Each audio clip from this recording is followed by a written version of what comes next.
बिस्मिल्लाहिर्रहमानिर्रहीम, अस्सलाम वालेकुम नाज़रीन, आप देख रहे प्रोग्राम सिटी एटेक और मैं हूं आपकी मेज़बान अना यूसुफ। इस दुआ और इस उम्मीद के साथ कि अल्लाह ताला हम सबके लिए आसानियां पैदा करे और हमें आसानियां बांटने की तौफीक अता फरमाए। आज के शो का आगाज़ कर लेते हैं। मंडे है, आज वीक का पहला रोज़ है और आज एक अहम फैसला भी होने जा रहा है। ऑल्दो पंजाब के दीगर अजला के स्कूल जो हैं वो आज से खुल गए हैं, लेकिन वो अजला जहाँ पर कोरोना के शरह भी कंट्रोल में नहीं है वहाँ पर देखा जा रहा है कि अभी फ़ैसला उस हवाले से आज होगा कि आया स्कूल खुल रहे हैं या नहीं।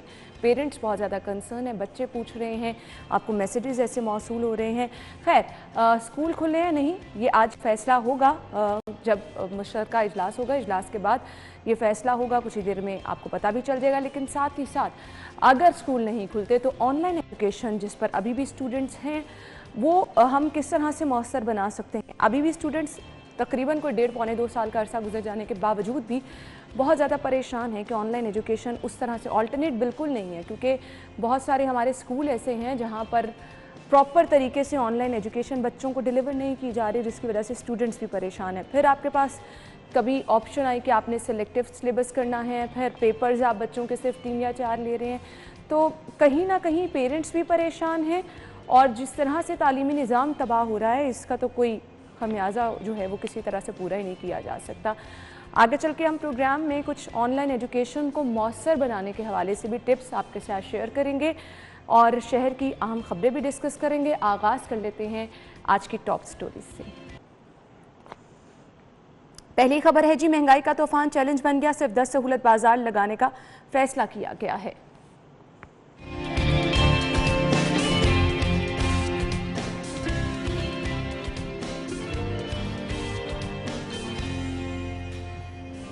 कमिश्नर का तरक्याती मंसूबों का दौरा, दाता दरबार प्रोजेक्ट 15 रोज में मुकम्मल करने का हुक्म।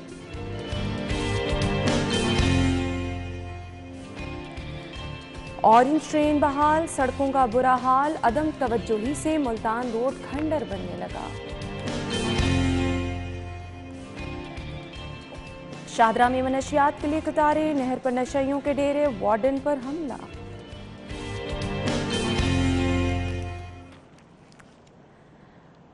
वेलकम बैक नाज़रीन, टॉप स्टोरीज़ आज की आप जान चुके हैं। हम इन टॉप स्टोरीज़ को डिटेल में डिस्कस करते हैं। स्टूडियो में हमारे साथ हमारे सीनियर रिपोर्टर अकमल सोमरू मौजूद हैं। अस्सलाम वालेकुम सोमरू साहब। वालेकुम अस्सलाम। क्या हाल चाल है आपके? जी अल्हम्दुलिल्लाह। सोमरू साहब, इससे पहले कि हम पहली खबर की तरफ जाएं, कोरोना केसेस में कमी हुई है। 24 घंटों में 6 बात हुई हैं, 314 नए मरीज़ हैं। और फिर इससे रिलेटेड फैसले भी आज, सबसे अहम फैसला स्कूल खुलने हैं या नहीं। मौजूदा सूरत हाल को देखते हुए स्कूल खुलने चाहिए या नहीं, क्या तजवीज़ करेंगे आप? देखिए, इसमें हुकूमत ने एक असूली फ़ैसला किया और वो असूली फ़ैसला यही था जो गुज़िश्ता NCOC में हुआ कि जिन अजला में कोरोना के पॉजिटिव केसेस की जो शरह है वो 5% से कम है, हम उन्हें उन अजला में स्कूलों को खोलने की इजाज़त भी अब कम हो गई है। अभी लाहौर में जब तक 5% से कम नहीं होगी उस वक्त तक ये फ़ैसला नहीं करेंगे। हाँ, ये हो सकता है आज कुछ अपने वो गुज़िश्ता इजलास में होने वाले फ़ैसलों पर नज़रसानी करें, क्योंकि आज फिर ये हतमी फ़ैसला होगा कि स्कूलों के मुतालिक क्या करना है। तजवीज़ हमारी इतलात के मुताबिक अभी स्कूल लाहौर में नहीं खुल रहे, तालीमी इदारे लाहौर में नहीं खुलेंगे। ऑनलाइन जो मोड है उसके ऊपर जाएंगे, चाहे वो स्कूल्स हैं, कॉलेजेस हैं और यूनिवर्सिटीज़ हैं, और उसी पुरानी पॉलिसी को जिसके तहत तलबा की क्लासेस हो रही हैं उसी पॉलिसी के तहत ही क्लासेस को जो है वो कंटिन्यू रखा जाएगा। हाँ, अलबत्ता ये एक पॉजिटिव बात है कि शहर लाहौर में कोरोना के जो मुस्बत केसेस हैं उनकी शरह कम हो रही है और अमवात भी जो है वो कम हो रही हैं। यकीनन ये किसी हद तक हम ये ज़रूर कह सकते हैं कि वो जो लॉकडाउन की पॉलिसी थी और जो सख्ती ईद के अयाम में होती रही उसके बाद भी की गई, ये अब उसके नताइज हैं जो कि लाहौर में हमारे सामने आ रहे हैं और हमें इसको यकीनन पॉजिटिव लेना चाहिए। अच्छा, अगर हम स्पेसिफिकली शहर लाहौर के हवाले से बात करें तो यहाँ पर मुझे ये लगता है कि अगर शरह डाउन भी जा रही है तो हमारी रिस्पॉन्सिबिलिटी मज़ीद बढ़ जाती है, क्योंकि यहाँ पर केसेस पीक पे भी जाते हुए टाइम नहीं लगता। दिनों में आपके पास इस तरह से केसेस आना शुरू हो जाते हैं कि कंट्रोल करना सूरत हाल आपके लिए मुश्किल हो जाती है। देखिए ना, ये जिस तरफ आप निशानदेही कर रही हैं वो बिल्कुल दुरुस्त है। अब देखिए, पाकिस्तान में लाहौर जो है वो आबादी के लिहाज से सबसे बड़ा, दूसरा बड़ा शहर है और इस वजह से यहाँ पर ज़्यादा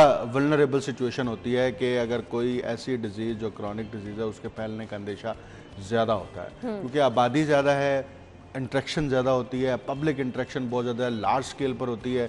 अब उसी पब्लिक इंटरेक्शन को जब आप कंट्रोल करने की पॉलिसी इंप्लीमेंट करते हैं तो फिर उसके नताइज पॉजिटिव आपके सामने आना शुरू होते हैं। लेकिन एक बात यह है कि मैं फिर वही कहूँगा कि आवाम को, पब्लिक को अपना रिस्पॉन्सिबल जिम्मेदार शहरी का जो है वो सबूत देना होगा, और उसमें यकीनन जो हुकूमत की जानिब से बुनियादी ज़ाब्ते हैं वो बार बार हम रिपीट करते रहे हैं, उनको ही फॉलो करना है, कोई नई चीज़ उन्हीं पर अमल दरामद करेंगे। तो साहब, मैंने पहली खबर की तरफ जाना है, आप माशाल्लाह से माहिर तालीम भी हैं, तो मुझे एक सवाल सिर्फ आपसे पूछना है।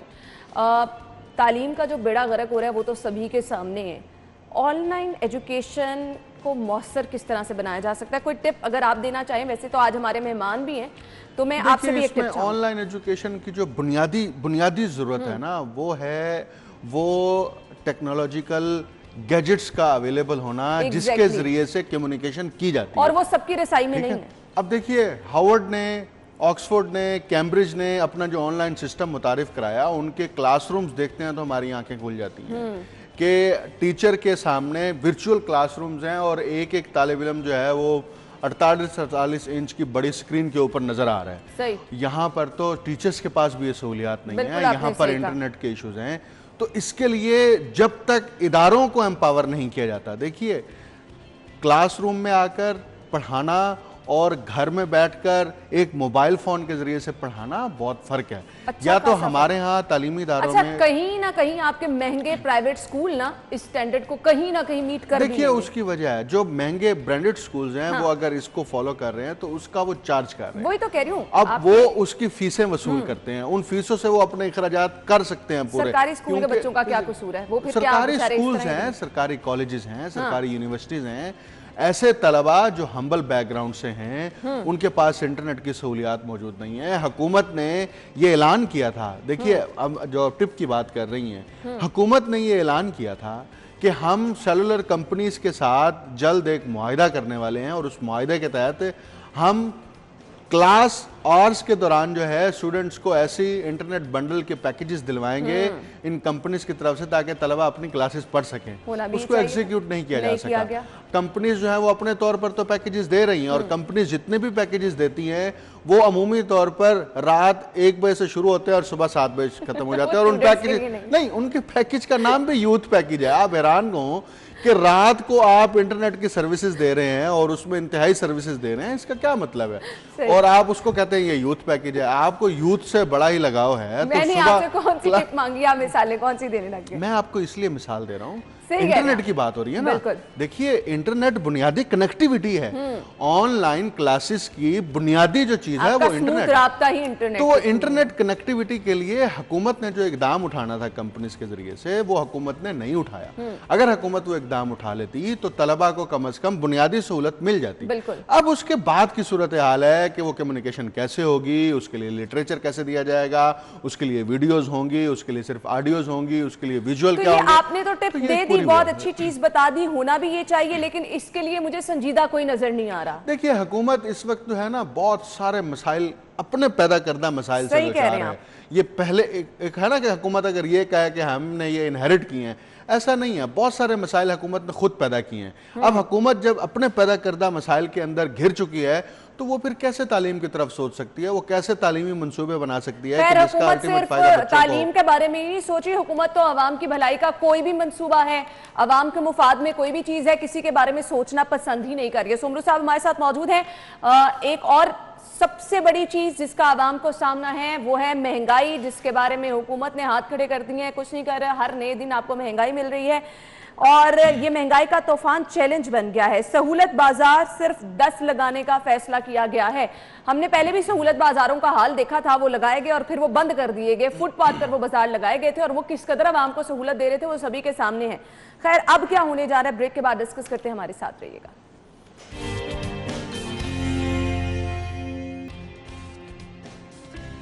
ब्रेक के बाद आपको एक बार फिर से खुशामदीद कहेंगे और आज की अखबार की सुर्खी क्या है जी?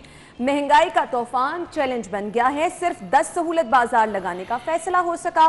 पोल्ट्री माफिया ने कीमतें मजीद बढ़ा दी। 8 रुपए इजाफे के बाद ब्रायलर का रिकॉर्ड 444 तक पहुंचा। साफी गोश्त 526, अस्तगफिरुल्लाह। और इस पर शहरी परेशान भी ना हो। सोमरू साहब क्या कहेंगे? देखिए अन्ना, ये गुज़िश्ता 2 बरस से ज़्यादा बल्कि 3 बरस हो गए, अवाम मुस्तकिल तौर पर ना सिर्फ लाहौर की बल्कि मुल्क भर की अवाम जो है वो हुकूमत की नाअहलियों, हुकूमत की इनकॉम्पिटेंसी का शिकार होकर अजियत में मुब्तला है। सही कह रहे हैं। देखिए ये जो महंगाई है ना, अभी तो हम इस खबर के अंदर महज 2 कंपोनेंट्स लिए गए ना, सहूलत बाज़ार और फिर उसके बाद ये चिकन की कीमतों में इजाफा हो रहा है और ये मुसलसल होता चला जा रहा है। गुज़िश्ता 2 महीनों के दौरान चिकन की कीमतों में 444 और आज 451 चिकन की कीमतों में 225 रुपए से जायद इजाफा हुआ है पर केजी गुज़िश्ता 2 महीनों के दौरान। और हुकूमत बिल्कुल खामोश नजर आ रही है, किसी किस्म की कोई पॉलिसी नहीं है। और मुझे हैरानी हो रही है कि जो वजारत खुराक है, जो महकमा खुराक है, उसके वजीर हैं समीउल्लाह चौधरी, वो कहाँ पर हैं? वो आखिर क्यों इसके लिए जो है हमें तकलीफ में मुब्तला नजर नहीं आते? आखिर क्यों वो इसका नोटिस नहीं लेते? आखिर महकमा खुराक क्यों इसके ऊपर कार्रवाई नहीं करता? नोटिस लेने की तो किसकी जिम्मेदारी है? देखिए चले हम इब्तदाई अभी बात कर रहे हैं ना, हम तो ये कहते नहीं आप एक्शन लें बड़े, आप कम से कम नोटिस तो ले लें। इसका मतलब आप इस हद तक बहिस हो गए हैं क्योंकि आपकी जेबों से घर के अखराजात पूरे नहीं होते। अगर आपकी जेबों से आपके घर के अखराजात पूरे हों तो फिर अंदाजा हो कि एक आम फर्द के ऊपर किस हद तक जो है वो मुआशी और इक्तिसादी दबाव है। आप देखिए घरेलू अशिया खुरोनोश जितनी भी हैं, हर चीज की कीमत गुज़िश्ता 3 बरसों के दौरान 100% से जायद बढ़ चुकी है। सर आपको और आटा सस्ता मैसर होता था। देखिए आटा जो 45 रुपए किलो था वो 80 रुपए किलो तक पहुंच गया। रिकॉर्ड गंदुम आपके पास होने के बावजूद आपके पास जो ऑयल की बुनियादी कीमतें जो 180-170 रुपए लीटर होती थी वो 300 लीटर से भी क्रॉस कर गई। ऐसे ही है। आपको किस किस चीज की, चाहे मसाला जात उठा लें, चाहे दालें उठा लें, चाहे सब्जियां उठा लें, चाहे गोश्त उठा लें, जो चीज मर्जी उठा लें जिसका इंसानी सेहत और इंसानी जिंदगी के साथ ताल्लुक है, उसके ऊपर जो है हुकूमत की इनकॉम्पिटेंसी की मोहरें सपते हैं। आप देखें कि अगर हुकूमत जो है वो पब्लिक को इन्हीं बुनियादी सहूलियात के ऊपर रिलीफ फराहम नहीं कर पा रही तो हुकूमत का कोई इखलाकी जवाब ही बाकी नहीं रहता। आपने सही कहा, हुकूमत का कोई इखलाकी जवाब नहीं। और जब से पाकिस्तान तहरीक इंसाफ की हुकूमत आई है, हर कोई हर जगह पर सिर्फ महंगाई के हाथों रोता नजर आ रहा है और हुकूमत इसी मामले को कंट्रोल करने में नाकाम है। हुकूमतों की सबसे बड़ी जिम्मेदारी अवाम को रिलीफ फराहम करना होता है और यहाँ पर तो हुकूमत मुझे लगता है इस बारे में सोच ही नहीं रही है कि कोई एक चीज भी सस्ती कर दे। तो फिर हुकूमत क्या करना चाह रही है? देखिए ये अब हुकूमत का जो मरकजा होता है वो असेंबली होती है ना। बिल्कुल। पंजाब असेंबली मरकज है ना। बिल्कुल। पंजाब असेंबली के अंदर बैठे हुए हुकूमती अरकान तो छोड़ें, आप जो अपोजिशन के अरकान हैं वो क्या कर रहे हैं? वो मुझे वही मैं कह रही हूं। देखिए ना वो क्या कर रहे हैं, जिस फ्लोर के ऊपर ठहर कर बात करनी है, जिस फ्लोर के ऊपर ठहर कर हुकूमत से जवाब वसूल करना है, वो फ्लोर ही वर्किंग कंडीशन में नहीं है।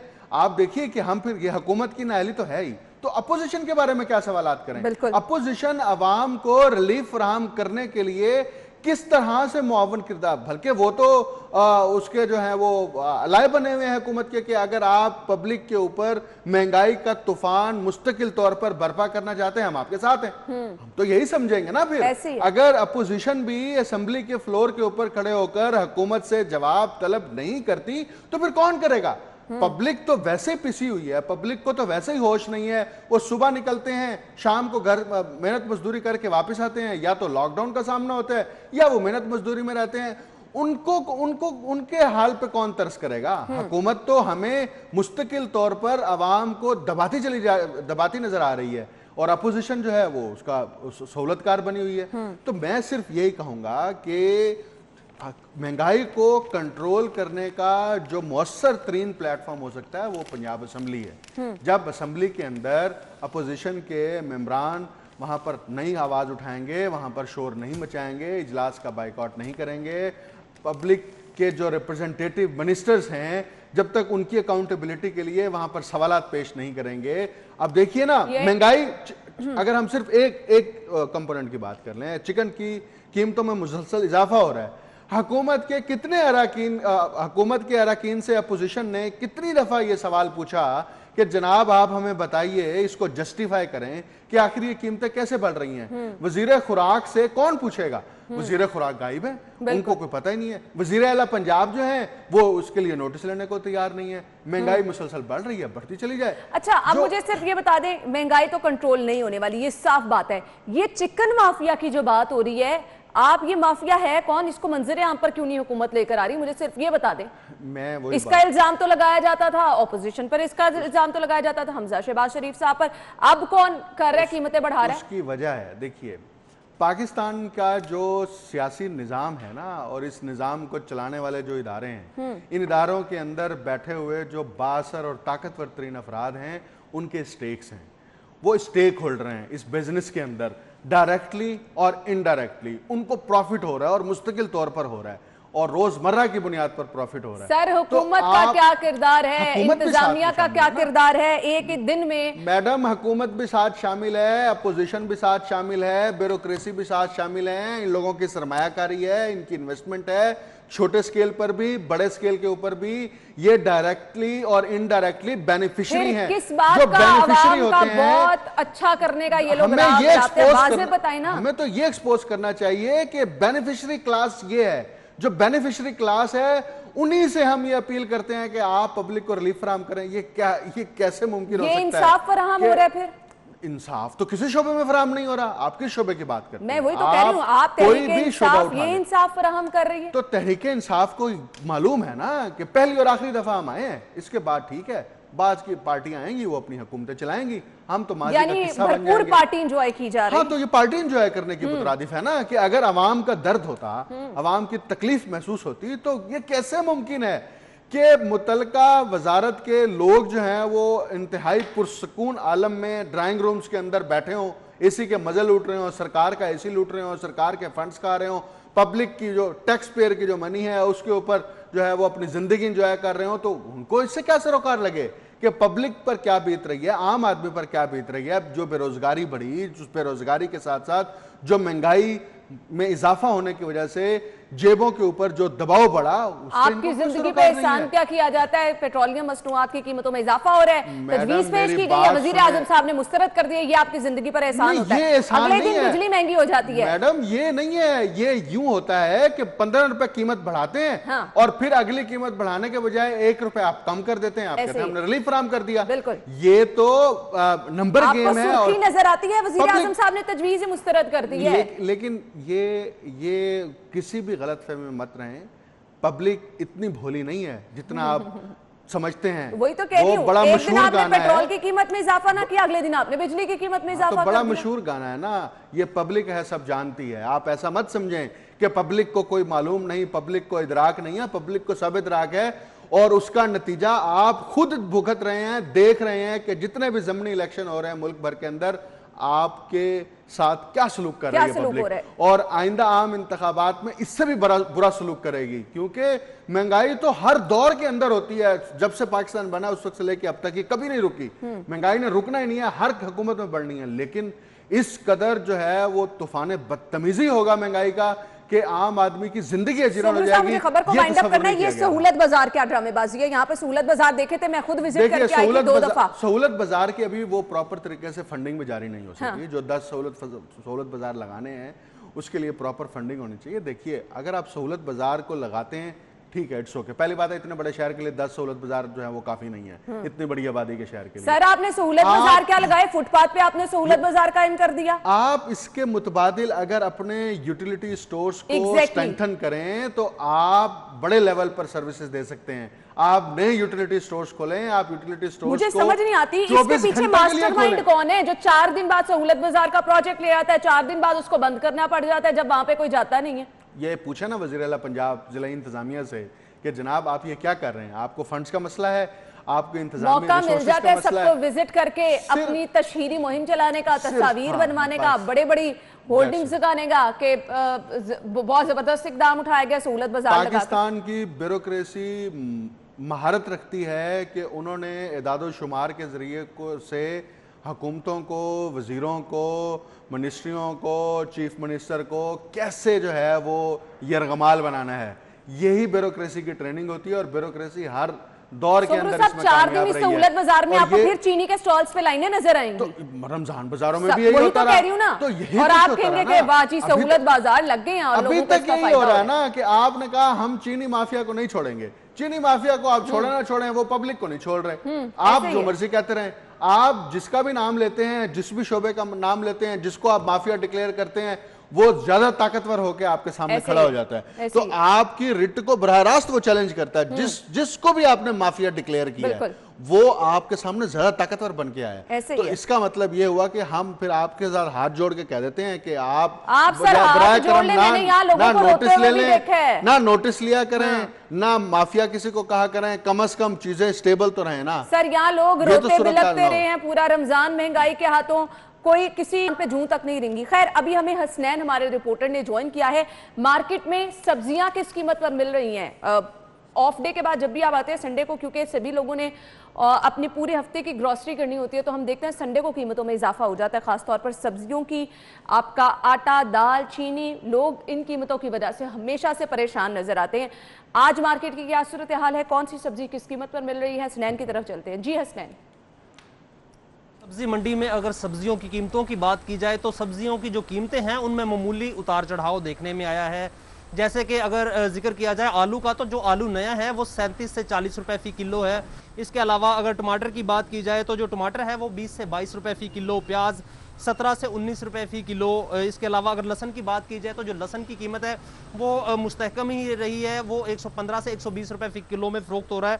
इसके अलावा अगर अदरक की बात की जाए तो जो अदरक की कीमतें हैं वो आसमान को छू रही हैं और वो 290 और 300 को भी क्रॉस कर रही हैं। इसके अलावा अगर बात की जाए खीरे की, तो खीरा 30 से 35 रुपए फी किलो, करेले 50 से 52 रुपए फी किलो। इसके अलावा बैंगन जो है वो 38 रुपए किलो, जो गोभी है वो 60 से 62 रुपए फी किलो में फरोख्त हो रही है। इसके अलावा अगर दीगर सब्जियों की बात की जाए तो उनमें शिमला 55, सब्ज मिर्च जो है वो 30 रुपए फी किलो, लीमू 170 रुपए है, भिंडी की जो कीमत है वो 85 रुपए फी किलो है, अरवी 100 रुपए किलो में फरोख्त हो रही है। इसके अलावा अगर मटर की बात की जाए तो जो मटर है वो 105 रुपए फी किलो, और जो गाजर है, गाजर भी 95 से 100 रुपए फी किलो में फरोख्त हो रही है। इसी तरह जो सब्जियों की कीमतें हैं उनमें मामूली उतार चढ़ाव जो है वो देखने में आया है। जी ठीक है जी Hasnain, thank you so much. सब्जियों की कीमतें क्या हैं आपने हमें बताई, मार्केट में कौन सी सब्जी किस कीमत पर मिल रही है। ब्रेक के बाद जब वापस आएंगे तो हम आपके साथ अगली खबर शेयर करेंगे। दाता दरबार प्रोजेक्ट 15 रोज में मुकम्मल करने के अहकाम जारी किए गए हैं। 15 रोज में इतना बड़ा प्रोजेक्ट मुकम्मल जैसे एक बड़ा चैलेंज है, लेकिन कमिश्नर साहब ने चूंकि दौरा किया और ये अहकाम जारी किए हैं। ब्रेक के बाद वापस आते हैं, इस खबर को डिस्कस करते हैं। Stay with us.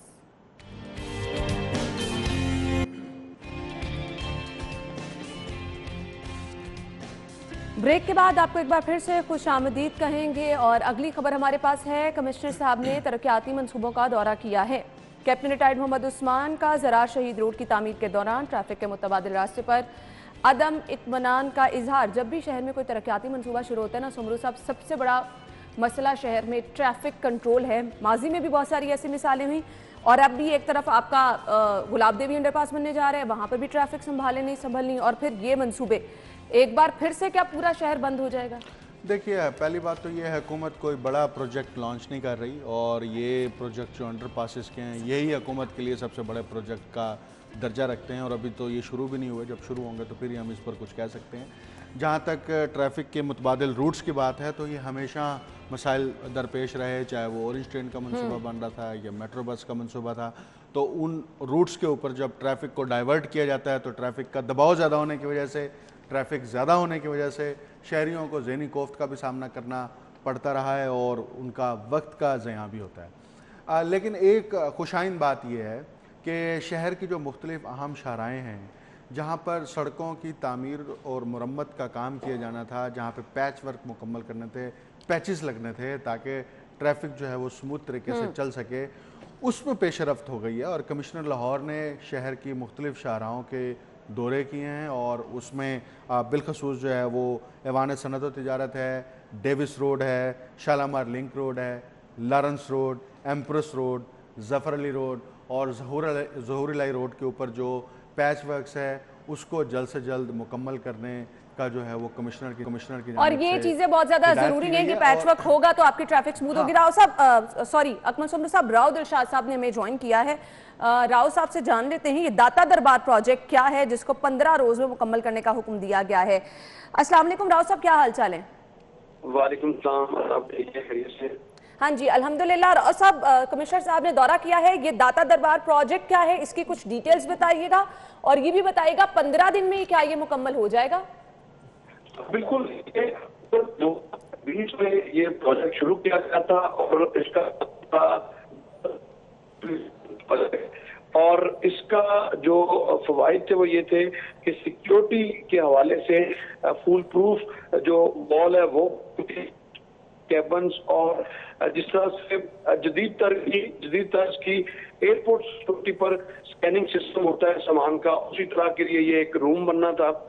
लेकिन इसको जब रिसेंटली मैंने भी ये स्टोरी की, चला के सरकारी जो डिपार्टमेंट्स हैं इनमें लेस्को, वासा, पीटीसीएल और दीगर जो डिपार्टमेंट्स हैं वो सर्विसेज मुंतकिली के हवाले से बिल्कुल सुस्ती और खाली का मुजरा कर रहे हैं। जिस तरह से ये प्रोजेक्ट जो है वो मुसलसल डिले हो रहा है। बुनियादी तौर पर ये मेट्रोपोलिटन का प्रोजेक्ट है और 4,78,84,000 रुपए का इसका तखमीना रखा गया था। ताहम 25 दिसंबर की डेडलाइन थी 2020 की, लेकिन उस डेडलाइन को भी जो मीट नहीं किया जा सका। ताहम अब कमिश्नर लाहौर ने इसका दौरा किया है, अदम इत्मीनान का इजहार किया गया है और इसके जो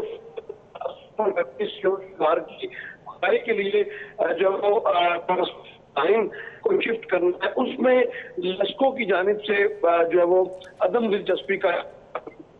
तो आज पर कमिश्नर लाहौर की जानिब से आगे के 15 रोज में ये प्रोजेक्ट जो है मुकम्मल करना होगा।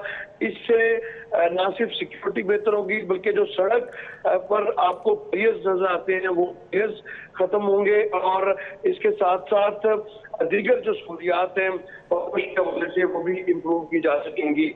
लेकिन आपके बैंक के एसओ की 132 केवी की जो वायर है मुंतकिली बड़ी रुकावट बनी है और रिसेंटली मेरी बात इसी प्रोजेक्ट के हवाले से जो प्रोजेक्ट डायरेक्टर है क्वेश्चन उनसे हो रही थी तो उनका ये कहना था कि जो करनी है उसने एक मतलब फिर ब्लास्ट किया है। सही। अच्छा राव साहब, एक और जरूरी चीज मैं आपसे पूछना चाहूंगी, दाता दरबार वो पॉइंट है जहां पर ऑलरेडी ट्रैफिक का दबाव बहुत ज्यादा देखा जाता है और फिर इस प्रोजेक्ट की वजह से अगर ट्रैफिक का वहां पर बुरा हाल हो जाता है, मुतबादिल तो बना दिया गया है, तो ये जो टाइम फ्रेम दिया गया 15 दिन का, इसमें आपको लगता है काम मुकम्मल हो जाएगा और ट्रैफिक का कोई मौसर इकदाम किया जा रहा है वहां पर? देखिए, ट्रैफिक की रवानी तो फिलहाल मुतासिर नहीं हो रही, बिल्कुल एक साइड पर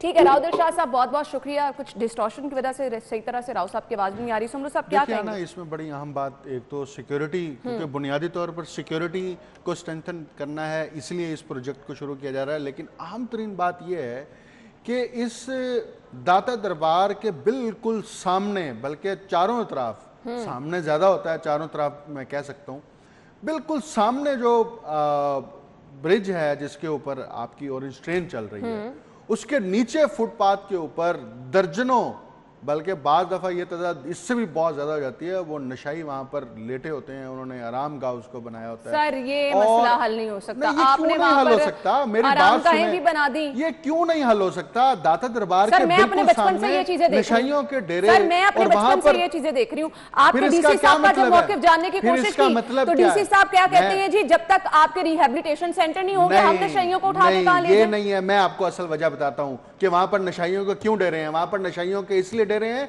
कि उन नशाइयों को मंशियात फराहम करने वाले ग्रोह ताकतवर हैं। उन ग्रोह के असर की वजह से, उनकी ताकत की वजह से आज तक नशाइयों को फिर ये इंतजामिया की नाकामी है ना, जो एक दूसरे पर मलबा डालते हैं। सर इंतजामिया की नहीं, ये पुलिस की नाकामी है। पुलिस की मौजूदगी के अंदर वहां पर मंशियात फरोश हो रही होती है, वहां पर पुलिस चौकी मौजूद है, करीब में पुलिस का थाना मौजूद है। इसके बावजूद पुलिस पुष्पनाही कर रही है, आपकी इंतजामिया भी उस पर कुछ नहीं कर रही, उन्होंने भी हाथ खड़े कर दिए। सिक्योरिटी आप बढ़ाना चाहते हैं तो वहां पर जो ये वल्नरेबल सिचुएशन है इसको तो एड्रेस करें ना आप।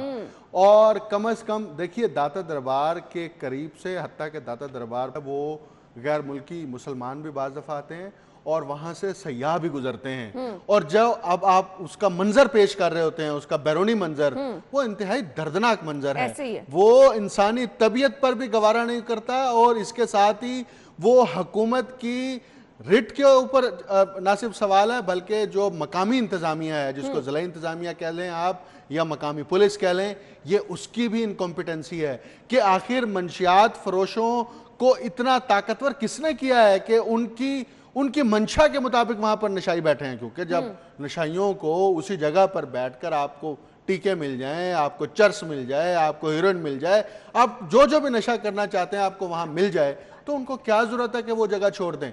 आप ये सारी फराहमी, ये नेटवर्क मंशियात फराहमी का तोड़ दें, तो आपको दाता दरबार के सामने जो है वहां पर आपको बड़ा खूबसूरत माहौल नजर आएगा। कमिश्नर साहब का मौक़िफ़ भी हासिल करने की कोशिश करते हैं।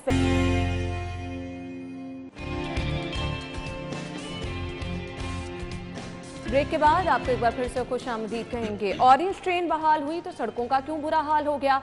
मुल्तान रोड क्यों खंडर का मंजर पेश करी है? अभी हमने बात की थी पैचवर्क की मुख्तलिफ शाहराहों पर। मुल्तान रोड पर अब ऐसे कितने ही मकामात हैं जहां पर खड्डे भी हैं, जहां पर पैचवर्क की जरूरत है, जहां पर रास्ते में आपको रुकावटें इतनी नजर आ रही हैं कि आपकी ट्रैफिक स्मूथली, ये मनाजिर देख रहे हैं आप मुल्तान रोड के। सुमरू साहब क्या कहेंगे? अभी तो हम पैचवर्क की बातें कर रहे थे। देखिए अभी ये शहर का हिस्सा नहीं है। देखिए मुल्तान रोड पर तो वैसे ये बड़ा सीरियस मसला है। ऑरेंज ट्रेन बनने के बाद तो कौन सा मसला आपको यहाँ नहीं नजर आ रहा? खड्डे भी हैं, गटरों के ढक्कन भी नहीं है, सीवरेज का पानी भी है, क्या हालात है आपके सामने? आपके सामने है। ऑरेंज ट्रेन है ना जी, ऑरेंज ट्रेन बनने के बाद मुल्तान रोड की गंदगी में इजाफा हुआ है। उसकी वजह बुनियादी तौर पर यह है कि ये ऑरेंज ट्रेन मुल्तान रोड का जो ये वाला ट्रैक था, जिस कंपनी को कॉन्ट्रैक्ट पे दिया गया था, उस कंपनी ने उसके नीचे ग्रीन बेल्ट को फाइनली नहीं किया।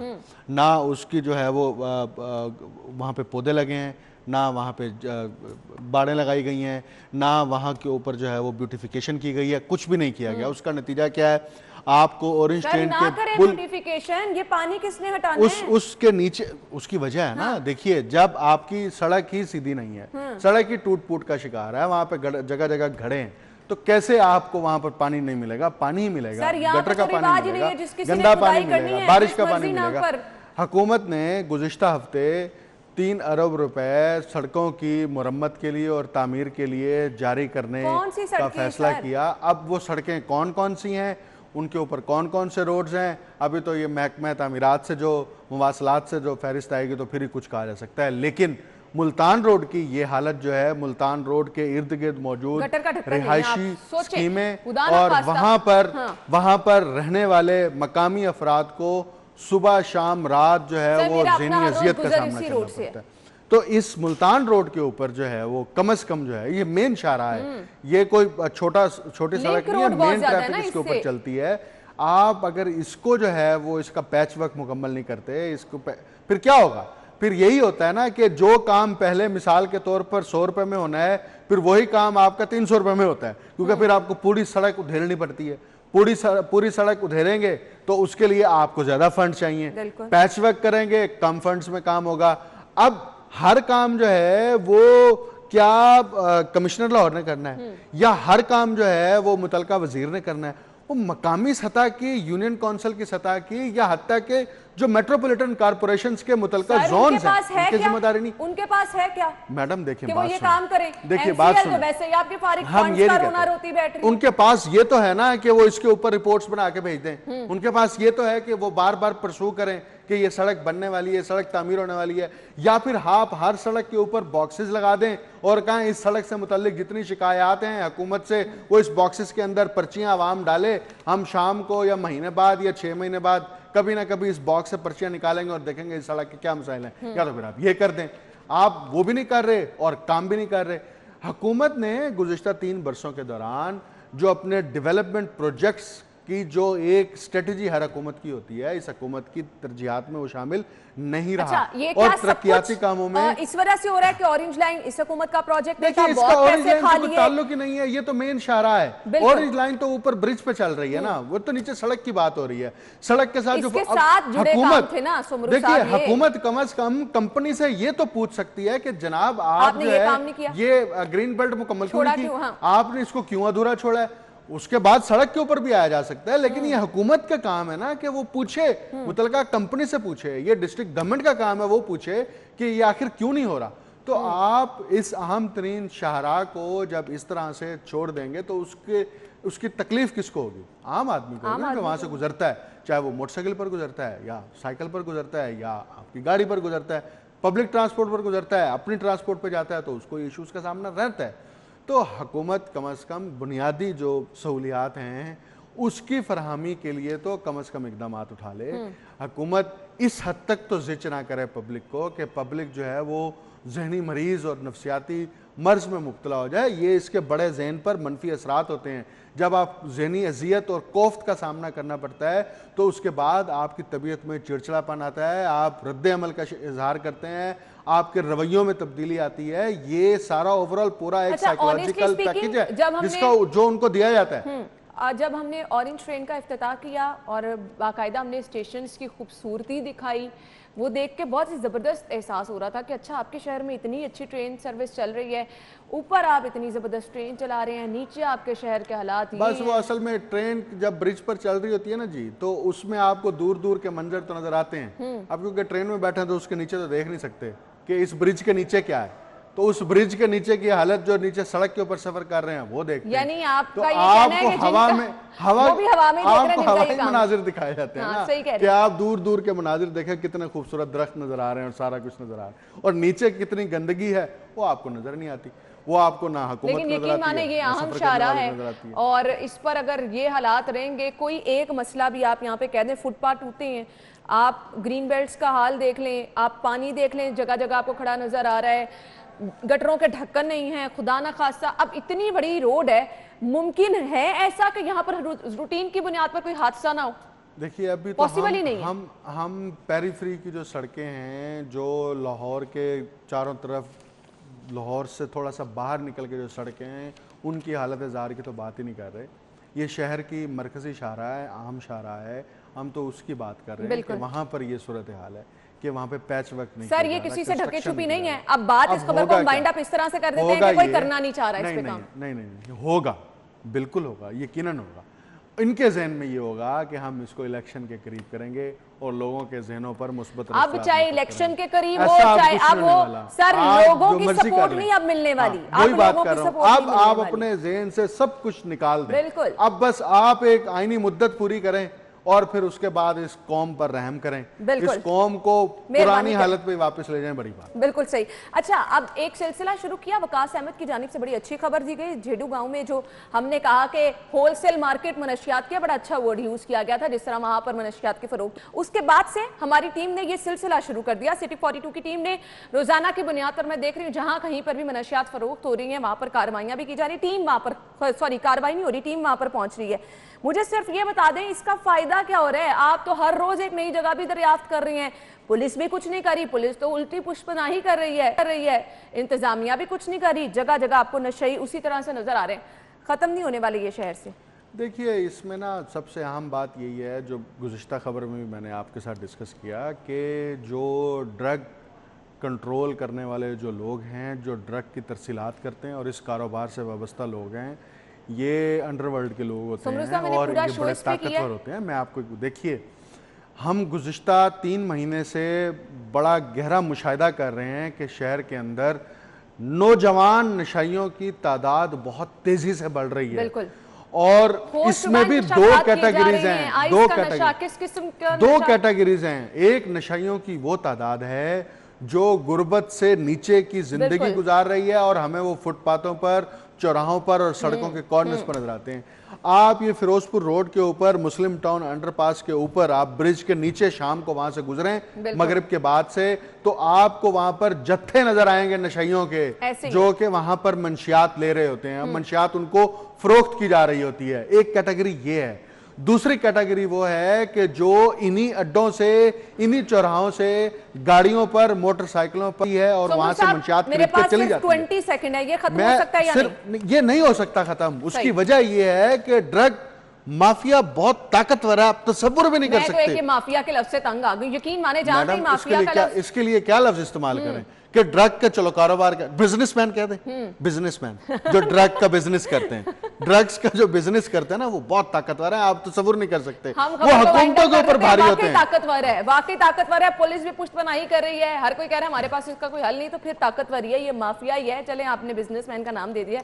बहुत बहुत शुक्रिया सुमरू साहब आपके वक्त के लिए। नाज़रीन, ब्रेक के बाद आपको ज्वाइन करते हैं, हेडलाइंस जानिए, फिर शो में आते हैं। शिकायत हम तक पहुंचाता है, हमारे रिपोर्टर्स भी फील्ड में जाते हैं, प्रोग्राम का फीडबैक भी जब हम लेते हैं, तो सबसे बड़ा मसला इस वक्त जो शहरियों का बना है, शहर में जा बजा कूड़े के ढेर लगे हैं, जिसकी वजह से लोग परेशान नज़र आ रहे हैं। और जिनका ये काम है LWMC, उनके कुछ अंदरूनी मामलात, अंदरूनी मसाइल हैं, उनका भी हम जिक्र करेंगे, लेकिन साथ ही साथ रिस्ट्रक्चरिंग की बात की जा रही है, मशीनरी की खरीदारी की बात की जा रही है। लेकिन इसके लिए वक्त कितना दरकार है, कब तक लाहौरी जो है वो इस तरह से गंदगी की अजियत में मुब्तला रहेंगे, बहुत बड़ा सवाल ये लाहौरियों का है, और इसी से ही लोग परेशान भी नजर आ रहे हैं। तो आज इसी पे हम बात करने वाले हैं। स्टूडियो में हमारे साथ हमारे मेहमान जो मौजूद है, तारुफ कराना चाहूंगी, CEO LWMC हैं, इमरान अली सुल्तान साहब ने ज्वाइन किया। अस्सलाम वालेकुम, क्या हाल चाल है आप? थैंक यू सो मच, बहुत बहुत शुक्रिया आपके वक्त के लिए। सबसे पहले तो मुझे ये बताएगा, मामलात कहाँ तक पहुँचे हैं? तकरीबन कोई 3 महीने की डेडलाइन आपने कहा था कि शहर के मामलात कुछ बेहतर हो जाएंगे, कहाँ तक पहुँचे मामला? मैम, एक तो पहले हमारा कोशिश थी कि क्राइसिस तो पैदा हो चुका था ऑब्वियसली वेस्ट का। हमारी इसमें अभी जो सूरत हाल चल रही है, हम इसे क्राइसिस मिटिगेशन कह रहे हैं कि क्राइसिस को एक जगह रोक लिया, उसे मजीद बढ़ने नहीं दे रहे। आपने बिल्कुल ठीक कहा कि कुछ जगहों पे कचरा पड़ा हुआ है। ऑब्वियसली पहले भी आपके प्रोग्राम के ज़रिए आप भी हाईलाइट कर चुकी हैं, हम भी, कि कंटेनर्स नहीं है, मशीनरी नहीं है। अच्छी बात जो अब हम सक्सेस स्टोरीज़ आपको बता सकते हैं वो ये कि 28 मई को हमारी हर किस्म की बिड्स, मशीनरी की भी जो 950 नई व्हीकल्स देने जा रहे हैं, 6000 कंटेनर देने जा रहे हैं। इसकी हम टेक्निकल और फाइनेंशियल बिड्स ओपन करने जा रहे हैं, और वी आर होपफुल कि हम 15 जून तक हर किस्म के कॉन्ट्रैक्ट अवार्ड कर देंगे। अभी स्पेशलाइज्ड मशीनरी है जो पाकिस्तान में, हम लोग पहले तो देखिए 10 साल एक टर्किश लोग अपने साथ खुद बाहर से मशीनरी लेकर आए थे। अब हमारा ऑटोमोबाइल जो सेक्टर है वो खुद इस मशीनरी को डेवलप करेगा, उसको तकरीबन 3 मंथ्स का टाइम चाहिए। तो हम एक्सपेक्ट करते हैं कि जो हम कॉन्ट्रैक्ट्स उनको 15 जून को देंगे तो 15 सितंबर या सितंबर के लास्ट वीक में वो मशीनरी आनी शुरू हो जाएगी। लेकिन अगला जो सबसे बड़ा चैलेंज हमें आने वाला है वो डबल चैलेंज है एक साथ ही। एक तो बरसात, और साथ साथ बरसात के दरमियान में ईद उल अज़हा की आमद। इसकी अब हम तैयारी के लिए अपने आप को गियर अप कर रहे हैं। सही। अच्छा जी, ये तो 2 मामलात आपने बताए हैं। बरसात का मौसम, जैसे ही मानसून की बारिशें होती हैं तो हमारे यहाँ एक ट्रेंड है कि बहुत बड़े लेवल पर ये देखा जाता है, शहर के ऐसे मकामात हैं जहाँ पर पानी जमा हो जाता है, और उसमें एक बहुत बड़ी रीज़न जो पानी जो निकासी आपके जिन लोगों ने इंतजाम करने, वो जी कहते हैं कि जी कूड़ा क्योंकि आ जाता है तो ये इंतजाम जो हैं वो बेहतर तरीके से नहीं कर सकते। उसके लिए क्या तैयारी की जा रही है? ईद उल अज़हा के लिए क्या तैयारी की जा रही है? इस पर भी रोशनी डालिएगा। मैम देखिए, जिस तरह वॉर्स में होता है कि जो आपके पास रिसोर्सेज होते हैं, अब वही जो है वो कोशिश करते हैं कि नए तो नहीं आ सकते कम टाइम में, अब उन्हीं को यूज़ करना शुरू कर दें। इसमें तो सबसे पहले टीमिंग अप की गई है। जितने भी हमारे साथ इदारे हैं, हमारे लोकल गवर्नमेंट डिपार्टमेंट है, कमिश्नर DC ऑफिस हैं, वासा है, लाहौर डेवलपमेंट अथॉरिटी है, बाकी एजेंसीज़ हैं, वो सबके सब एक पेज में आई है। Now we are working as a one team. इसमें पिछले अगर 1 महीने की बात करें तो वासा वालों ने जितने भी ड्रेन से उनको साफ़ करवाना शुरू कर दिया। उसमें ड्रेन अमूमन भर जाते हैं कि खुले हैं, उनके पास सॉलिड वेस्ट आ जाता है, वो सॉलिड वेस्ट निकाल के बाहर रख रहे हैं, हम उसे क्लियर करवा रहे हैं। हमारे पास बिन्स नहीं है। इसका भी हमने कुछ out of the box solution ये किया कि जो लुब्रिकेंट्स के बहुत से और डिपार्टमेंट के पास, हमारे पास भी ड्रम्स अवेलेबल थे, हमने उन नालों के इर्द गिर्द वो ड्रम्स रखवाना शुरू कर दिए ताकि सिटीजन को बेसिकली फैसिलिटेट किया जाए कि वो अपना सॉलिड वेस्ट बजाय इसके ड्रेन में फेंके, और उसे बाद में, आपने बिल्कुल ठीक कहा कि बरसात में निकासी आपके इशूज़ आ जाते हैं, उसको जब एक दफ़ा उस नाले को साफ़ करवाया जा रहा है तो मज़ीद सॉलिड वेस्ट वहाँ पे फेंकने के बजाय उस ड्रम्स में आएगी। इस तरीके से हम कोशिश कर रहे हैं जब तक हमारे पास कंटेनर नहीं आते हम उन चीज़ों को इम्प्रूव कर सकें। एक चीज़ जो सबसे इंपॉर्टेंट, सबसे ख़तरनाक होती है वो प्लास्टिक बैग्स है, इसकी वजह से पूरे का पूरा ड्रेन सिस्टम चौक कर जाता है। 2-3 सालों में लाहौर ने और हमारे वेस्ट सेक्टर ने एक अच्छा काम तो ये किया, एक out of the box solution लेके आया आलाइशों को वेस्ट बैग से ठिकाने लगाने वाला। इस मरतबा हम उसी चीज़ को आगे ले चलते हुए अगले स्टेप पर यह आए हैं कि जितनी भी आलाइशों के लिए बैग्स हैं, और चूँकि हमारे पास कंटेनर कम है और हम पहले कह रहे हैं कि हमारे पास सितंबर में आएंगे, ईद और बरसात उस वक्त तक गुजर चुकी होगी, इसके लिए हम वेस्ट बैग्स जो हैं। ऐसा तो नहीं है कि इन दौरान जब तक आपके पास कंटेनर्स आने हैं हमारे शहर में और बुरे हालात हो जाएं कि आपके पास जो पीछे बैकलॉग है उसको संभालना ये एक बहुत बड़ा चैलेंज बन जाए?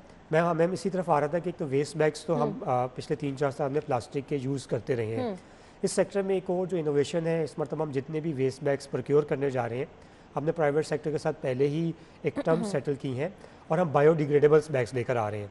उसकी वजह से ऑब्वियसली अगर आलैशों को ठिकाने लगाना है और यही वेस्ट बैग्स अपने सिटीजन ने बरसात के मौसम में फ्रीली डिस्ट्रीब्यूट करने हैं ताकि वो अपना बैग्स में ही इन चीज़ों को डालें, जब तक कंटेनर नहीं आते तो बायोडिग्रेडेबल होंगे। तो बेसिकली हम जब एनवायरनमेंट को प्रोटेक्ट कर रहे होंगे तो हमारे एक्शन जो है एनवायरनमेंट को दोबारा डैमेज नहीं कर रहे होंगे। That is the one new thing. Other जो हम बरसात को ठीक करने जा रहे हैं, इसमें आपने कहा कुछ हमारी ऑपरेशनल रिस्ट्रक्चरिंग की ज़रूरत थी, क्योंकि लाहौर शहर बहुत फैल चुका, बड़ा हो चुका, 1 करोड़ 20 लाख आबादी है। इसमें हमने टाउन्स जो बड़े बड़े थे, जो हमारे लिए प्रॉब्लमेटिक थे आबादी के हवाले से, लाइक दाता गंजबख्श है, समदाबाद है, गुलबर्ग है, उनको हमने 2-2 हिस्सों में डिवाइड किया है। जोन्स जो थे उनको हमने बढ़ाया है ताकि बेसिकली इसके पीछे मैनेजमेंट का एक रूल ये लेकर आए हैं कि अपने हमने मैनेजमेंट के ऑफिसर को एक कम एरिया दी है, कम आबादी के साथ, ताकि वो ज़्यादा इफेक्टिवली वहाँ पे घूम फिर के जो भी हीप्स नज़र आती हैं उससे क्लियर करवाना शुरू करे। जब मैं लास्ट टाइम आपके प्रोग्राम में आया था तो हमारी मशीनरी उस वक्त तक जो एग्जिस्टिंग थी तो काफ़ी हद तक ख़राब थी। हम हार्डली सड़क पे 200-250 के करीब व्हीकल्स ला रहे थे। आज हम जब अभी बात कर रहे हैं तो हम 350 के करीब व्हीकल्स सड़क पे हैं। इसके अलावा हमने 100 के करीब प्राइवेट सेक्टर से और ऑन रेंट इंगेज कर चुके हैं। तो 450 के करीब, यानी हम उम्मीद कर सकते हैं कि आगे हालात बेहतरी की तरफ जा रहे हैं। लेकिन एक और बड़ा चैलेंज जो आपको दरपेश है, कंपनी को ऑलरेडी बहुत सारे मसाइल हैं, बजट आप लोगों ने पेश करना है, तो मुझे ये बताइएगा नया बजट कैसे पेश होगा? जी मैम, इस मरतबा जिस तरह हमने जब ये ऑपरेशंस भी हुए और जिस तरह इन सोर्सिंग की बात की गई है, और सबसे इम्पॉर्टेंट ये है कि जो गवर्नमेंट ने एक बहुत बड़ा डिसीजन लिया कि वेस्ट सेक्टर को खुद बाय गवर्नमेंट खुद चलाएगी, पब्लिक सेक्टर के पास लेके आएगा। उसके सबसे पीछे मोस्ट इम्पॉर्टेंट जो आर्ग्यूमेंट था वो ये था कि these will be the cheap and affordable services. तो ये कि हम उसी बात पे कायम है, LWMC भी गवर्नमेंट के स्पिरिट को। हमने इस साल जो बजट अभी जून आने वाला है, इस साल जो हम खर्च कर रहे हैं वो हमारे पिछले साल के मुकाबले में बहुत कम है, और हम एसेट भी बिल्ड करने जा रहे हैं। लास्ट दफ़ा ये सब का सब जो है वो कॉन्ट्रैक्टर्स को चला जाता था, और हमारा है कि अब हर आने वाले साल में हमारा बजट जो है वो पिछले साल से हम कम कंज्यूम करेंगे। गुड थिंग इज़ कि whatever we asked in the last year from the government, this year you will be demanding much lesser. तो इस हिसाब से LWMC इज़ जो प्राइम मिनिस्टर का, ये CM का एक ख्वाहिशजारी का जो ओवरऑल एक हमारा मोटो है, हम उसके अंदर ही काम कर रहे हैं। सही। अच्छा, कंपनी के अंदरूनी मसाइल का बार बार जिक्र किया जाता है कि कंपनी के अंदरूनी मामलात नहीं जब तक हल होंगे, वर्कर्स के इशू नहीं हल होंगे, जब तक हायरिंग नहीं होगी तब तक शहर साफ नहीं हो सकता। तो ये अंदरूनी मामलात के हल के लिए क्या किया जा रहा है? Ma'am, thank you very much कि आपने ना आज बहुत इंपॉर्टेंट डे पे मुझे भी आने का मौका दिया, LWMC का पर्सपेक्टिव देने का। एक हमारा सबसे बड़ा इशू जो था, जिसपे एक आम ह्यूमन बीइंग हाउस होल्ड है वो इफेक्ट होता है, हमारे पास सैनिटरी वर्कर्स बहुत कम थे। अक्सर सैनिटरी वर्कर्स बेचारे रिटायर हो गए, किसी की डेथ हो गई, कुछ जॉब छोड़ के चले गए, तकरीबन 3000 के करीब थे। वो आज से हमने उस प्रोसेस को स्टार्ट करने जा रहे हैं। हमारा वॉक इन इंटरव्यूज़ है जो अगले 3 से 4। तो इस प्रोग्राम के ज़रिए जो लोग भी इस वेस्ट सेक्टर में आना चाहते हैं, particular sanitary worker, low wages, वो आज से हमारी टीम्स को ज्वाइन कर सकते हैं। हमारे 4-5 वर्कशॉप्स में मुख्तलिफ ऑफिस हैं, they will be just walking in, और अगर वो एलिजिबल हैं तो हम उनको अपने सिस्टम में लाना शुरू कर देंगे, और ये एक्सरसाइज अगले 4 डेज तक जारी रहेगी। तो जब ये 3000 वर्कर्स हमारे सिस्टम में आएगा, पहले हमारी यूनियन काउंसिल में तकरीबन 10-12 के करीब लोग काम कर रहे हैं। हमें उम्मीद है कि इसके बाद हम 30 to 40 लोग पंप इन करने में कामयाब हो जाएंगे। ये वो एस्पेक्ट है, इसमें आपकी गली और आपका जो अंदरूनी एरियाज़ हैं वो साफ़ होंगे। इसके साथ जो बड़ी, हमारा बोर्ड कुछ तश्कील नहीं दे पा रहा था, हमारा बोर्ड कंप्लीट हो गया, हमारी डिसीजन मेकिंग वहाँ पे रुकती नहीं है, हमें सपोर्ट है और डिसीजन मेकिंग जल्दी होती है। हमारी गाड़ियाँ ख़राब थी, ऐसे ऐसे सड़क पे आनी शुरू कर दी हैं। इन तमाम बातों के बावजूद 3 मंथ्स का टाइम तो मैम हमें लगेगा इन क्राइसिस को बढ़ने से रोकने के लिए। इस सिस्टम को हम दोबारा ट्रैक पे लाने में तभी कामयाब होंगे। वह फिर से खुशामदीद कहेंगे। शहर के मुख्तलिफ इलाकों से शहरियों की शिकायत आती हैं, और आज इमरान अली सुल्तान साहब को बुलाने का मकसद भी ये था कि आपकी शिकायत जो हैं वो पहुंचाई जा सकें और बताया जा सके कि इस पर किस तरह से जो है वो अब हल इसका क्या निकलेगा। खैर, इमरान साहब ने बताया कि इसकी प्लानिंग क्या की जा रही है, लेकिन बड़ा शहर है, बड़े मसाइल हैं, इनको संभालना भी जो है वो एक चैलेंज है। तो शहरी जो शिकायत दर्ज करा रहे हैं, अपने अपने इलाकों के मसाइल बता रहे हैं कि वहाँ पर टीम कब पहुँचती है या कितने दिनों से नहीं पहुँची है, ये भी आपको दिखाएंगे। लेकिन अभी मैं इमरान साहब से ये पूछना चाहूँगी कि शहर के वो कौन कौन से इलाके हैं जहाँ से कूड़ा उठाना खुद LWMC के लिए एक बहुत बड़ा चैलेंज है, क्योंकि आई एम सॉरी टू से जहाँ कहीं पर हम देख रहे हैं कि LWMC के मामलात ख़राब है, वहाँ पर शहरी भी अपना जो है वो किरदार अदा नहीं करते, अपनी रिस्पॉन्सिबिलिटी नहीं समझते। क्या कहेंगे इमरान साहब? मैम काफ़ी हद तक हम शहर का जो मेन शहरी एरिया है, ये मेन रोड्स है, उसको तो क्लियर करने में कामयाब हो गए हैं। लेकिन आपके दुरुस्त जो हम बात की, जो हमारी रूरल यूनियन काउंसिल्स हैं, बहुत से हमारे अर्बन एरियाज़ ऐसे हैं जहाँ पे एक कल्चरल प्रैक्टिस है, हमारे पास वहाँ पे एनिमल भी है, कैटल्स भी है, उसका डंग वहाँ से बहुत ज़्यादा आता है। बाहर की कंट्री में तो चले एक प्रॉपर एक फार्मिंग सिस्टम है, बट अगेन हमारी वेस्ट में इसका भी काफ़ी अमल दखल है। दूसरा कि एक प्रॉब्लम सबसे बड़ा है कि लोगों के घर में अपने पार्क्स हैं, अपनी चीज़ें हैं, उनकी चीज़ों की प्रूनिंग करते हैं। हमने भी देखा है कि वो जिस भी अपने माली के हवाले वो काम करते हैं, वो किसी न किसी सड़क किनारे भी वो फेंक के चला जाता है। अगेन के हमारे जो दो मोस्ट ट्रबल स्पॉट्स हैं, उसमें एक तो रूरल इलाके हैं जिसमें अभी तक इंफ्रास्ट्रक्चर की कमी होने की वजह से हम उस तरह अच्छी तरह सर्विस नहीं दे सके, जो कि आइंदा हम अगले 2-3 माह में उन्हें इम्प्रूव करेंगे। और दूसरा ये जो इलीगल डंपिंग है, या चूँकि अभी ये वेस्ट सर्विसेज नहीं है, कोई भी शख्स किसी भी वक्त रात को कहीं पे भी कूड़ा फेंक के चला जाता है, ऑब्वियसली अगर इदारे का अच्छा काम है भी उस तरह हाईलाइट नहीं हो सकता। तो ये दोनों चीज़ें हमें चैलेंजेस सामने आ रहे हैं। सही। अगेन कि अब हम चाह रहे हैं, आपने कहा कि शहरी जो है वो कंप्लेन कर रहे हैं, हमारा ये और ऑनेस्टली स्पीकिंग शहरियों की इसी कंप्लेन की वजह से आपको बुलाया कि कम से कम लाहौरियों को तसल्ली हो जाए कि क्या प्लान कर रहे हैं आप? मैम इसमें हम अब अगले स्टेप पे जाना चाहते हैं कि कंप्लेंट मैनेजमेंट सिस्टम तो बहुत बन गया है, LWMC का भी है, तमाम इदारों का है। पर्टिकुलरली अगर हमने इस क्राइसिस को हैंडल करके इसे अगले सिस्टम में लेकर जाना है, तो from public complaint system we want to move towards the citizen engagement. सही। कि किस तरीके से हम सिटीजन्स को अपनी टीम का अपना हिस्सा बना के उनके साथ मिल के अपने शहरों को, अपनी गलियों को इम्प्रूव कर सकें, सफाई कर सकें। और जहाँ जहाँ कहीं ना कहीं अगर हमारे रिसोर्स की वजह से या हमारी कल्चरल प्रैक्टिसेस की वजह से हम अच्छा काम नहीं कर पाते, तो हमारे सिटीजन्स जो हैं वो हमारे साथ मिल के उन एरिया से करें। इस साल हम उस तरीके से यूनिवर्सिटी के स्कूल्स के बच्चों को लेके, सिटीजन्स को लेके वो मूव नहीं कर सके जो हम पहले ईयर्स में किया करते थे, कि हम ड्राइव करते थे, हम सड़क पे निकलते थे, पब्लिक पार्क्स को साफ़ करते थे। अभी कोविड की वजह से कुछ इम्प्रूवमेंट इस लिहाज से आ रही है कि हमारे कोविड के पिछले 1.5 हफ्ते में ट्रेंड नीचे गया है।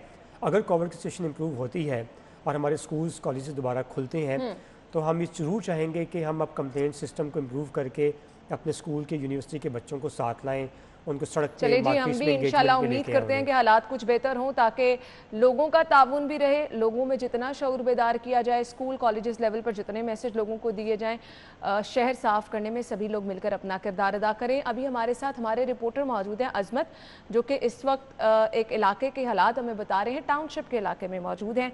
वहाँ पर सूरत हाल क्या है, इमरान साहब भी हमारे साथ मौजूद हैं। जी अजमत।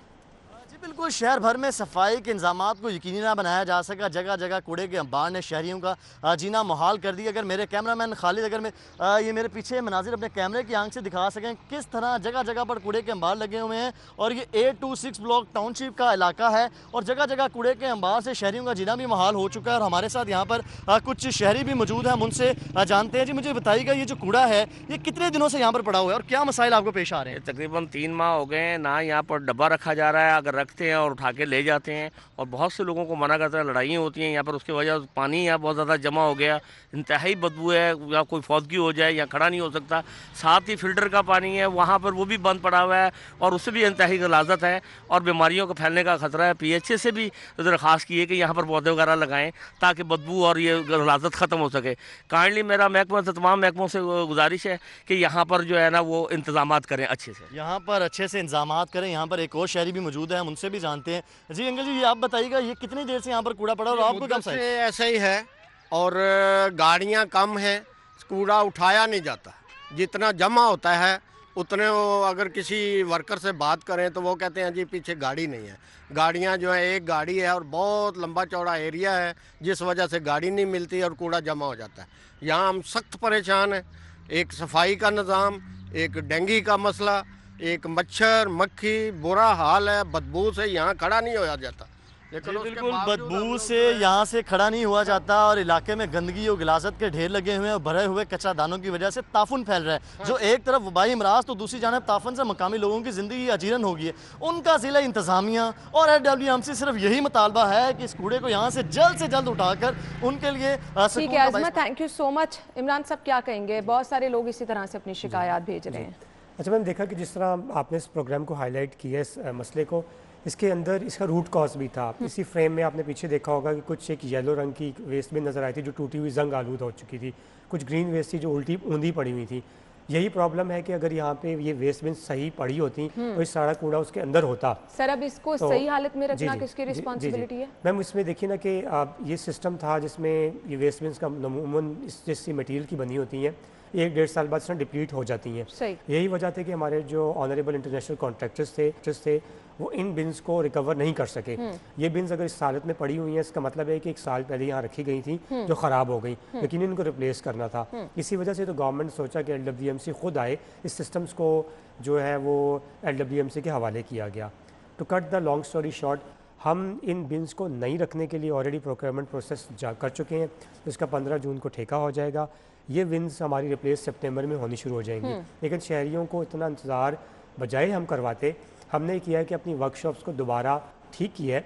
इनकी जो छोटी मोटी जिनके रिपेयर्स हैं, क्योंकि ये इससे तो इतने बड़े प्रॉब्लम थे कि यहाँ पे नई बिन रखवानी पड़ेगी, बट कुछ बिन्स के अगर कुछ छोटा मोटा सुराख हो गया है या टायर टूटा हुआ है, उसकी रिपेयर मेंटेनेंस हमने खुद करनी शुरू कर दी है। इस एक आध एरिया में प्रॉब्लम आपको नज़र आया, लेकिन जब आप खुद लाहौर में निकलेंगी या हमारे और आपके कैमरामैन देखेंगे, पिछले 1-2 माह में बहुत सी जगह ऐसी है जहाँ पे नई बिन्स जो हैं वो ठीक करवा के रखी भी गई हैं। Yes, township is the one area जहाँ पे प्रॉब्लम है, बट अगेन किस तरह की प्रॉब्लम्स हम मान रहे हैं कैसे प्रॉब्लम्स हैं, and we are committing to our citizen fully कि we are putting our best, हम अपनी पूरी जान लगाएंगे इन तमाम मसलों को एक करके ठीक करने में। सही, तो इसीलिए हम भी पूरी उम्मीद हैं कि अगर आप ये कमिटमेंट कर रहे हैं तो इंशाल्लाह आगे हालात बेहतर नज़र आएंगे।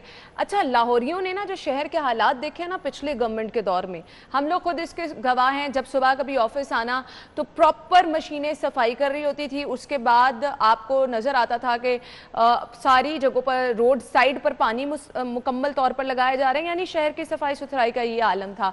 तो अब हम क्या ये तवक्को करें कि आगे जब हालात बेहतर हो जाएंगे तो शहर में इसी तरह के सफाई का निज़ाम हमें नज़र आएगा? सिर्फ कूड़ा उठाना ही तो मकसद नहीं है। मैम उससे बहुत बेहतर आपको नज़र आएगा। उसकी वजह क्या है? वो ये कि जो 2011-12 में ये मशीनरी बिल्कुल नई थी, अब सितंबर अक्टूबर में जब हमारे पास नई मशीनरी आएगी हम उससे बहुत बेहतर काम करेंगे, क्योंकि उस सिस्टम में तब तकरीबन 300 के करीब टर्किश ने अपनी मशीनरी इंगेज की थी। हम 950 नई व्हीकल्स लेके आ रहे हैं। उस सिस्टम में 1-2 ख़राबियाँ ये थी कि वो ये तमाम की तमाम मशीनरी यूरोप से और टर्की से उठा के लाए थे। वो बहुत चौड़ी और बड़ी थी, अगर आपने सड़क पे देखी होंगी। लाहौर शहर कदीमी शहर है, इसकी गलियाँ पतली और तंग हैं।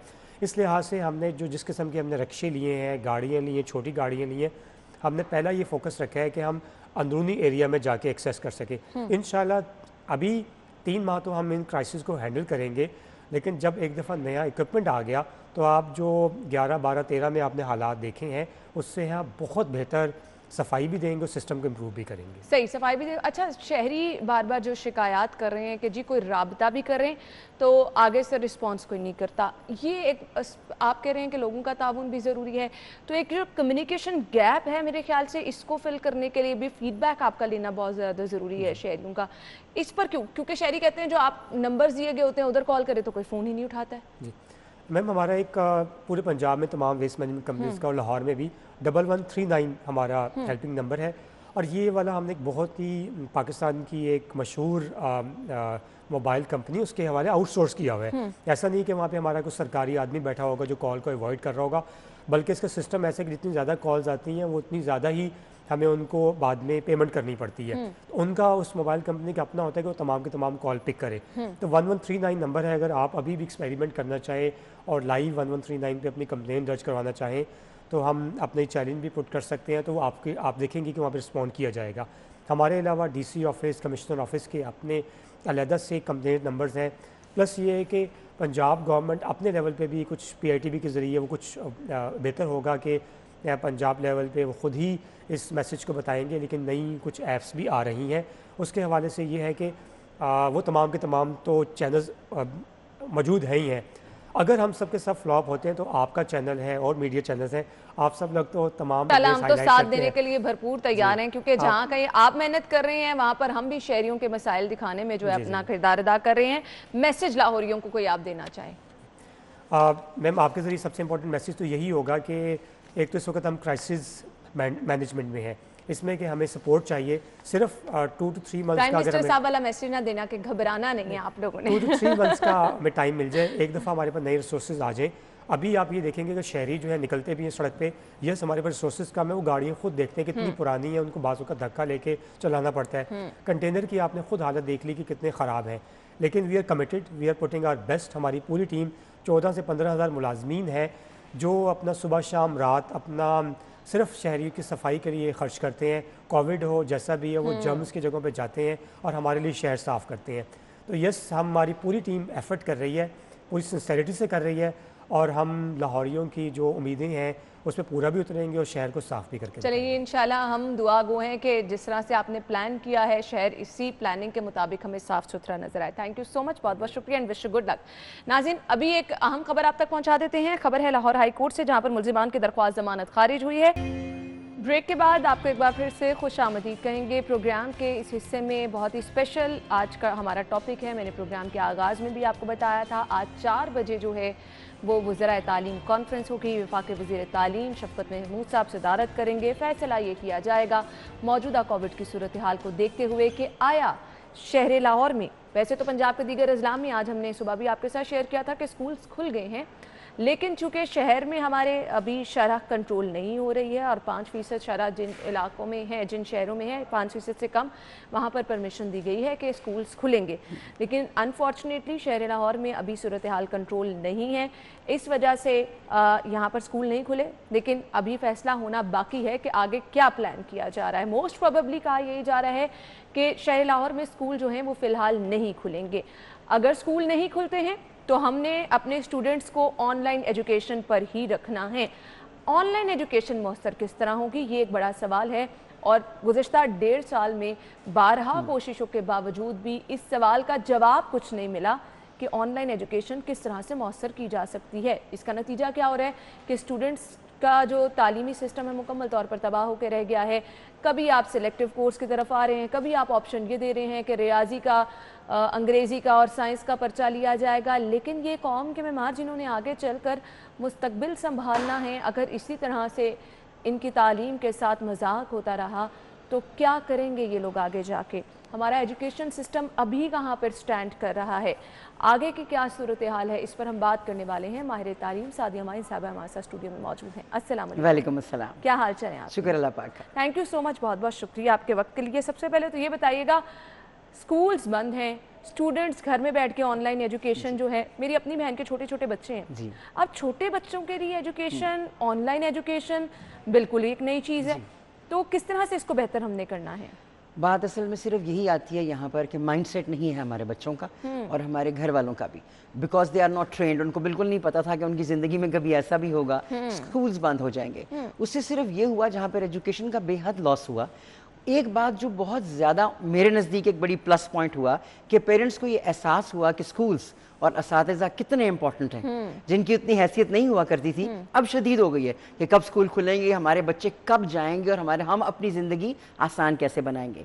ऑनलाइन स्कूल एजुकेशन एक ऐसी चीज़ है जो छोटे बच्चों के लिए मुश्किल है।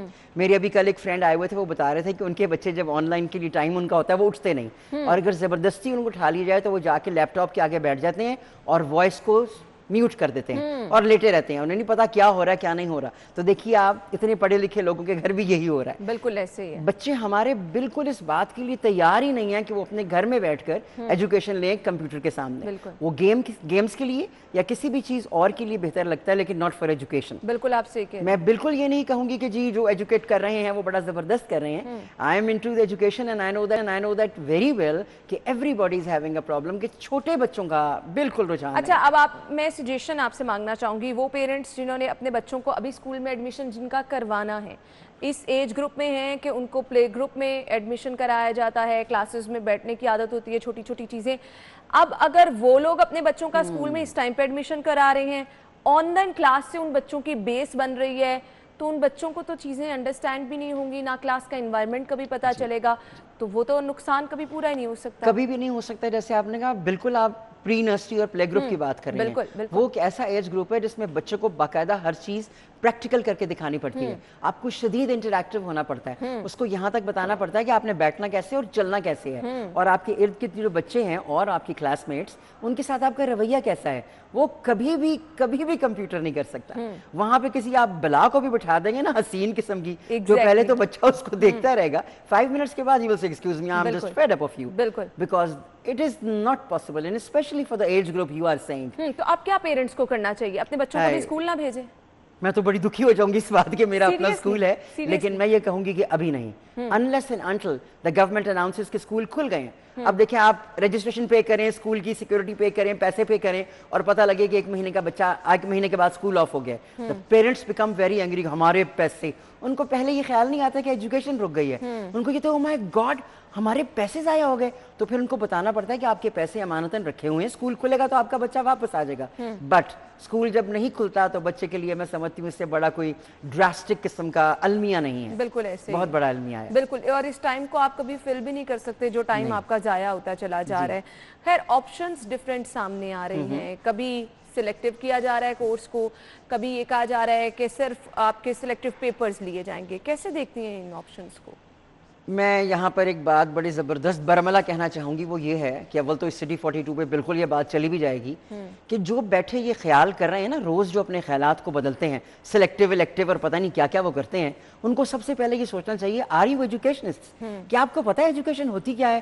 क्या वो सिर्फ किताबों तक मुहित है या क्या वो इंसान के ऊपर अमल करती है? मेरे नज़दीक एजुकेशन सिर्फ वो नहीं है जो किताबें कर रहे हैं, आज हम ये कर लेंगे, अब सिर्फ मैथ का पेपर होगा, आइए ऑनलाइन आइए। I mean what are they doing? मुझे लगता है ये काफ़ी ज़्यादा ड्रामेटिक किस्म के ना किसी ड्रामे के हीरो बने हुए हैं और इन्हें खुद ही नहीं पता कि क्या कर रहे हैं। I would love to tell them this and I keep on telling it. मैं उन्हें बताती रहती हूँ बार बार, एक्सक्यूज मी इमरान खान साहब, आप तवज्जो दें, ये जो आप कर रहे हैं, आपके जो लोग कर रहे हैं वो इतने काबिल नहीं है कि उनको तो चीख चीख के बातें करते हैं, रो रो के लड़ लड़ के, वो कैसे एजुकेशनिस्ट हैं? जिनके ऊपर ही एजुकेशन ने अमल नहीं किया तो वो you know they are not into anything. उन्होंने कोई भी फैसला फिलहाल ऐसा नहीं किया कि मैं कहूँ वाओ। आप स्टूडेंट्स के साथ राब्ते में रहती हैं और हर एज ग्रुप के स्टूडेंट्स के साथ आपका जो है वो ताल्लुक भी है। मुझे ये बताइएगा, स्टूडेंट्स का माइंडसेट देखते हुए, मौजूदा हालात देखते हुए, हमारे पास टेक्नोलॉजी किस हद तक महदूद है ये देखते हुए, कोई सजेशन आप देना चाहें कि हमने ऑनलाइन एजुकेशन को अब इफेक्टिव बनाना है, हर सूरत बनाना है, किस तरह बनाएं? सबसे पहले तो टीचर्स को ट्रेन करेंगे, क्योंकि उन बेचारों को भी नहीं पता कि उन्होंने फिल्म स्क्रीन के आगे बैठकर कौन सा बटन दबाना है और कहाँ देखना है। सही, दैट इज वेरी इंपॉर्टेंट। वो उनको बिल्कुल नहीं पता। सारे यहाँ बैठे हैं, अगर मैं आपसे बात करने के बजाय वहां देख रही हूँ तो उसका मतलब है कि मुझे यही नहीं पता कि मैंने आपको देखना है। सबसे बड़ी बात, there is no training for the teachers. वो बहुत सख्त मेंटल स्ट्रेस में है 90% ऑफ द टीचर्स, क्योंकि मेरा उनसे अभी राब्ता है, शुक्र अल्लाह का। लेकिन जो बच्चे हैं वो इसको बहुत ज्यादा इजी ले रहे हैं। अब वो बिल्कुल उन्होंने इजी लेना शुरू कर दिया है और मुझे ऐसा लगता है वजह ये ना कि जब आपको माहौल ही घर का मिलेगा तो घर तो एक वो वाली जगह है जहां पर आपके ऊपर जितना मर्जी बर्डन डाल दिया जाए आप इजी सुकून से बैठें। बिल्कुल ऐसा है, बिकॉज घर का मतलब ही सुकून है। बिल्कुल। और अगर वही उनको दे दिया जाएगा पढ़ाई के दिनों में तो वो पुरसुकून होकर ना बिल्कुल कहेंगे मेरे देश में बिजली नहीं आई। बिल्कुल ऐसे ही है। तो एजुकेशन के लिए, ऑनलाइन के लिए सबसे पहले असातिज़ा, फिर पेरेंट्स। जिन बेचारों को ये कहा जाता है कि जब क्लास शुरू होगी तो खबरदार कोई बर्तन की आवाज आए, किचन में से दरवाजा बंद ना हो और बाहर सब्जी वाला जा रहा है उसकी आवाज भी ना आए, दैट इज नॉट पॉसिबल। लिहाजा हमको ऑनलाइन एजुकेशन एक सॉलिड किस्म की देने के लिए खुद को पहले प्रिपेयर करना पड़ेगा। माइंडसेट, हमारा माइंडसेट बिल्कुल भी नहीं है, हम बहुत ज्यादा इजी लेते हैं जिंदगी को। जब जिंदगी को इजी लेंगे तालीम तो किसी भी खाते में नहीं आती। और मुझे बहुत अफसोस के साथ कहना पड़ता है कि हमारे बच्चों का बहुत शदीद नुकसान हो रहा है, शदीद नुकसान। वो घर में बैठकर एक अजीब गरीब किस्म के बच्चे बन रहे हैं जिनको कुछ नहीं पता जिंदगी क्या है। अच्छा, कहते हैं जी आप गार्डनिंग में लगा दें, कोई पेट खरीद दें, कितनी देर? You need education, so life for them is terrible। और इसको कैसे बनाना है, मैंने तो कहा कि इंस्टीट्यूट्स पहले साथ, क्योंकि अगर आपने रखना यही है, you don't know when COVID is going to go, कब छोड़ेगा, इंशाल्लाह अल्लाह पाक करे कि जल्द हो जाए। लेकिन जब तक नहीं हो रहा इसको सॉलिड तो करें।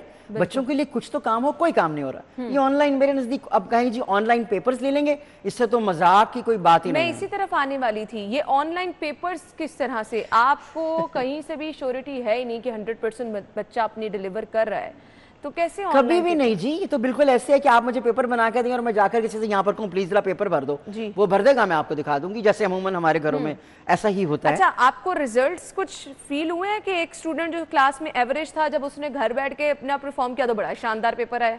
वो तो शानदार इसलिए आएगा कि मामा उसकी बताएंगे कि क्या लिखना है, हाथ पकड़ के लिखवाया जाता है। हमारे मुल्क में ये बड़ा आम काम है कि घर में जब भी आप होमवर्क भी देते हैं तो वो या तो उसकी ट्यूटर कर देती है या उसकी वालदा हाथ पकड़ के मेरा बच्चा थक गया था। जब ये मेंटल स्टेट है तो आप सोचिए कि ऑनलाइन पेपर्स की क्या हैसियत है, कुछ भी नहीं है। फॉर गॉड से उनको चाहिए, अगर चलो इतने ये जबरदस्त एजुकेशनिस्ट आ गए हैं पाकिस्तान के अंदर, तो उनको चाहिए कि फिर वो एसओपीज का ख्याल रखते हुए बाकायदा सेंटर्स में सख्त किस्म की सिक्योरिटी के अंदर पेपर्स लिया, उनको बताकर बच्चों को। सादिया साहिबा, अब हर कोई इस लेवल पे लोग महंगाई से ऑलरेडी इतने तंग हैं कि अफोर्ड नहीं कर सकता कि आप बच्चों के लिए ज़बरदस्त सा इंटरनेट पैकेज, आप बच्चों के लिए ऐसे गैजेट्स प्रोवाइड करें। अगर एक घर में 5 बच्चे हैं, 4 बच्चे हैं, तो चारों बच्चों के लिए अलग-अलग से ये चीज़ें प्रोवाइड करना पेरेंट्स के लिए भी तो बहुत मुश्किल है ना? तकरीबन नामुमकिन है। खास तौर पे अगर आप मीडियोकर क्लास को देखें उसके लिए तो पॉसिबल ही नहीं बिल्कुल है। उनके घर में तो एक छोटा सा फ़ोन होता है जिसके बच्चे पढ़ रहे हैं, खुदा न खासा इसका मतलब ये नहीं है कि उनके घर छोटा फ़ोन क्यों होता है, लेकिन उनके घर एक आम सा फ़ोन होता है जिसपे वो सिर्फ बात कर सकते हैं एक दूसरे के साथ, पैकेजेस वो उसमें ले लेते हैं। लेकिन अगर आप उनसे ये तवक्को रखें कि वो अपने बच्चों को बिठाकर तो स्क्रीन लगाकर पढ़ाएं, ये नेक्स्ट टू इम्पॉसिबल है। उनके लिए रोटी कमा कर खाना नामुमकिन हो गया हुआ है। ऐसे ही है, बिल्कुल नामुमकिन है। और लोगों को ये समझ नहीं आ रहा कि अपने बच्चों की इस तरह की ज़रूरतें पूरी करें कि वो घर चलाएं। अब आपके पास ऑल्टरनेट कोई नहीं रह गया है। मुझे आपसे पूछना है कि बच्चे अपनी जगह नुकसान में हैं, स्कूल्स बंद जा रहे हैं, आगे आपको कुछ नज़र नहीं आ रहा है, क्या सजेशन आप पेरेंट्स को और टीचर्स को देना चाहेंगे जाते जाते? सबसे बात तो मैं चाहूंगी कि वो एक तो मोटिवेटेड रहें, अपने आप को कभी गिरने ना दें। जैसे मर्जी हालात हो जाए, उन्होंने हर हाल में रहना है। Everything is going to be okay. उनके दिल में ये हर हाल में ख्याल रहना चाहिए, स्ट्रॉन्ग, एक तो खुश रहना है और हर हाल में ये बदल जाएगा, वक्त गुजर जाएगा। ये सब पेरेंट्स को, सब टीचर्स को और छोटे बच्चों को इस बात की समझ नहीं आ सकती कि वक्त गुजर जाएगा। बिल्कुल। ये पेरेंट्स उनको, और अल्लाह करे कि ऐसा हो कि हम उन तक ये पहुंच कर कह सकेंगे this time is going to pass very quickly. उसमें हमारा फर्ज बनता है कि हम बच्चों को मेंटल स्ट्रेस ना दें, क्योंकि घर में रह के बच्चे बहुत परेशान हो गए। माँ बाप का तो बुरा हाल हो गया, क्योंकि जितने मेंटल स्ट्रेस में से वो गुजर रहे हैं उतने ही डबल कर दें जो बच्चे गुजर रहे हैं, because they are fed up from the home. बिल्कुल ऐसे ही है। और बच्चों के लिए एक्टिविटीज होना बहुत ज्यादा जरूरी है, लेकिन अब एक्टिविटीज कहाँ से ढूंढी जाए? पेरेंट्स भी परेशान हैं और उसका नुकसान हम क्या देख रहे हैं कि बच्चे जिनके हाथों में हमने मोबाइल दे दिए हैं, गैजेट्स दे दिए हैं सिर्फ ऑनलाइन एजुकेशन के नाम पर, उसका इस्तेमाल दूसरी तरह से भी बच्चे कर रहे हैं। तो हालात जो है इनको समझना, इनको संभालना टीचर्स के लिए, पेरेंट्स के लिए, सभी के लिए मुश्किल होता जा रहा है। तो हम दुआ गो हैं कि आगे हालात कुछ बेहतर हों और स्कूलों की रौनकें बहाल हो जाएं। सादिया भाई साहिबा, बहुत बहुत शुक्रिया आपके वक्त के लिए। आपका बहुत शुक्रिया, थैंक यू सो मच। नाज़रीन, ब्रेक लेते हैं, ब्रेक के बाद आपको ज्वाइन करेंगे, हमारे साथ रहिएगा। ब्रेक के बाद प्रोग्राम में आपको एक बार फिर से खुशामदीद कहे थे और मैं टाइम देख रही थी और पता ही नहीं चला कि टाइम किस तरह तेज़ी से गुजर गया है। अब हम सेगमेंट्स की तरफ बढ़ते हैं और सबसे पहले शामिल कर लेते हैं मौसम की सूरत हाल। बाहर मौजूद है हमारी रिपोर्टर कोमल। कोमल, बताइए मौसम कैसा है और आज दिन भर कैसा रहेगा? हफ्ते को खैर जिस तरह से एकदम शहर में आंधी आई, तेज आंधी आई, सुबह सवेरे हल्की फुल्की बारिश भी हुई, तो मौसम का आजकल कुछ पता नहीं चलता। जी कोमल, क्या अपडेट है? जी बिल्कुल अन्ना, शहर लाहौर का मौसम जो है वो अलसुब में ही काफ़ी ज़्यादा गर्म और खुश्क है। सूरज ने आंखें दिखाई हुई हैं जिसकी वजह से गर्मी का एहसास भी बढ़ रहा है। हवा में नमी का तनासुब जो है वह 45% रिकॉर्ड किया गया है, जबकि हवा की रफ्तार जो है वह 9 किलोमीटर फी घंटे के हिसाब से रिकॉर्ड की जा रही है। लॉकडाउन में नरमी की वजह से ट्रैफिक जो है वो भी ज़्यादा हो रही है और ट्रैफिक ज़्यादा होने की वजह से गंदा लूदा मादा जो है लाहौर का इक्वालिटी इंडेक्स उस वजह से भी काफ़ी ज़्यादा मुतासिर हो रहा है। और इस वक्त जो लाहौर का इक्वालिटी इंडेक्स जो है वो 150 से तजावुज़ कर रहा है, जो कि इंसानी सेहत के लिए खतरनाक है। इसलिए शहरी घरों से निकलते वक्त मास्क इस्तेमाल को लाजमी बनाएं। इससे ना सिर्फ वो कोरोना बल्कि बाकी मुतादिद बीमारियों से भी बच सकेंगे। और महकमा मौसमियात की जानिब से मैं आपको बताऊं कि आज दिन भर के हवाले से महकमा मौसमियात की जानिब से कहा गया है कि सूरज जो है वो इसी तरह आंखें दिखाएगा, जिसकी वजह से गर्मी की शिद्दत में मजीद इजाफा बढ़ेगा और ज़्यादा से ज़्यादा दर्जा हरारत जो है वो 38 डिग्री जाने का इम्कान जाहिर किया गया है। जबकि हफ्तावार के हवाले से भी महकमा मौसमियात का यही कहना है कि सूरज जो है वो आंखें दिखाएगा, जिसके बायस गर्मी जो है वो वो मज़ीद बढ़ रही है और बढ़ेगी। ठीक है, थैंक यू सो मच। कोमल हमारे साथ मौजूद थी और मौसम की सूरत हाल हमें बता रही थी। गर्मी बढ़ रही है और प्रेडिक्शन ये की जा रही है कि आहिस्ता आहिस्ता मौसम की शिद्दत मज़ीद बढ़ेगी, लेकिन लाहौरिये अल्हम्दुलिल्लाह ब्लेस्ड हैं कि कंपैरेटिवली हमने बाकी शहरों के मौसम के हालात भी देखे। इस्लामाबाद के अलावा शहर में हालात अभी फ़िलहाल बेहतर हैं, लेकिन आगे क्योंकि हम देख रहे हैं गर्मी बढ़ेगी तो आपने एहतियात ज़रूर करनी है। प्रोग्राम के इस हिस्से में हम डिस्कस करने वाले हैं कुछ किरदार ऐसे होते हैं जिनको कभी आप भूल के भी नहीं भुला सकते, और बचपन में अगर आपको कोई किरदार याद रह जाए तो आप ये अंदाज़ा कर लें कि वो कितने बड़े नाम होते होंगे। मैं बात कर रही हूँ जी अदाकार रंगीला की, जिनका अपना ही एक स्पेसिफिक अंदाज़ था और मज़ाहिया जो अदाकारी है उनमें जो नाम उन्होंने बना लिया, बिलाशुबा कोई उसका नेमुल बदल नहीं, कोई उसकी रिप्लेसमेंट नहीं है। मद्दाहों से आज उन्हें बिछड़े 16 साल बीत गए हैं, लेकिन जो उनका मखसूस अंदाज है वो आज भी उनके मद्दाहों के दिलों में जिंदा है। करेंसी रेट्स क्या हैं आपके साथ शेयर करते हैं।